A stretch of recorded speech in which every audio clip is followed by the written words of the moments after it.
Hey, welcome to Coffee and Chatter. Today I want to talk government. I'm calling this one the United States of America, a voluntary union. And before I get going, I want to put up a slide and read something from the Declaration of Independence. We, therefore, the representatives of the United States of America in General Congress, assembled, appealing to the Supreme Judge of the world for the rectitude of our intentions, do, in the name and by the authority of the good people of these colonies, solemnly publish and declare that these united colonies are, and of right ought to be, free and independent states, that they are absolved from all allegiance to the British Crown, and that all political connection between them and the state of Great Britain is and ought to be totally dissolved, and that as free and independent states, they have full power to levy war, conclude peace, contract alliances, establish commerce, and to do all other acts and things which independent states may of right do. And for the support of this declaration, with a firm reliance on the protection of divine providence, we mutually pledge to each other our lives, our fortunes, and our sacred honor. Okay, so that was the closing final paragraph of the Declaration of Independence. And my interest was raised in that recently. It was pointed out to me, or made clear to me, that paragraph, the last paragraph of the Declaration of Independence, might be the most important words regarding the Declaration that Jefferson wrote.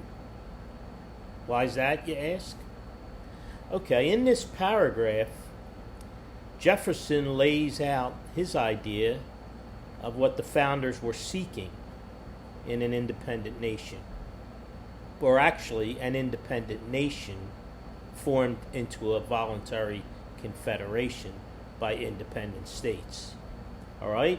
Jefferson refers to each of the individual colonies in that paragraph as free and independent states. Not one state, but independent states.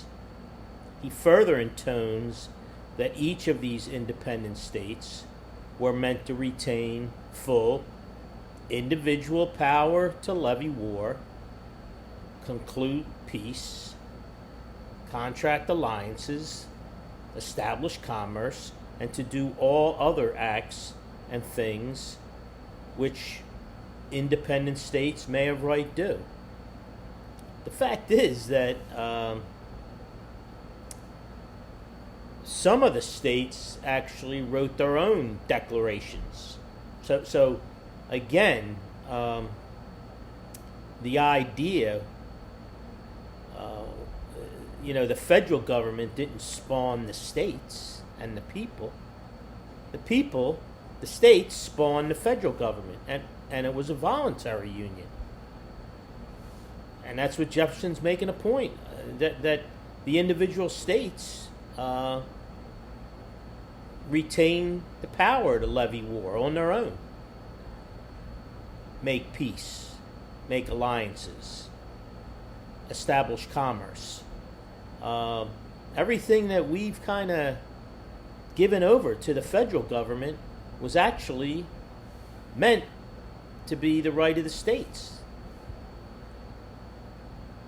So the founders were not seeking to water down the autonomy of the individual colonies and bring each one under the umbrella of a larger power. A comparison might be to the individual nations of Europe.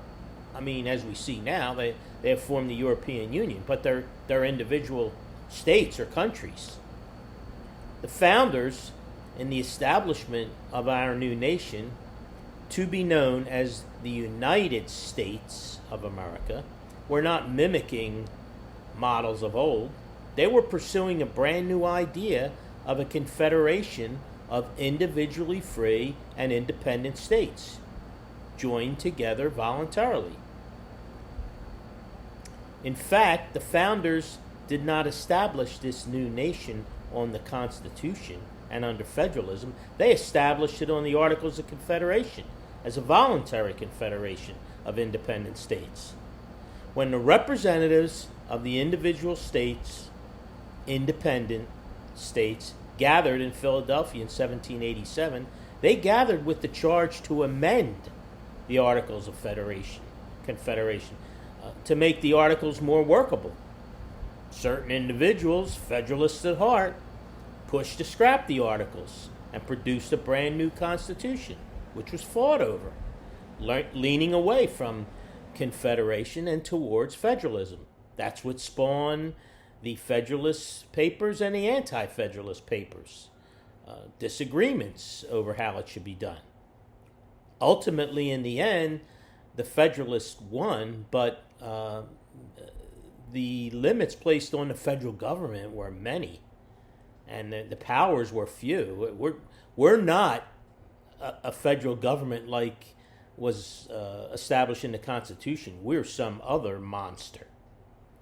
So one wonders at this point, if Jefferson were around today, would he recognize the bastardized federal government that we abide today, contrasted to his idea of free and individual states in a voluntary union, that which he visualized for the fledgling nation in 1776. All right, thanks for listening today.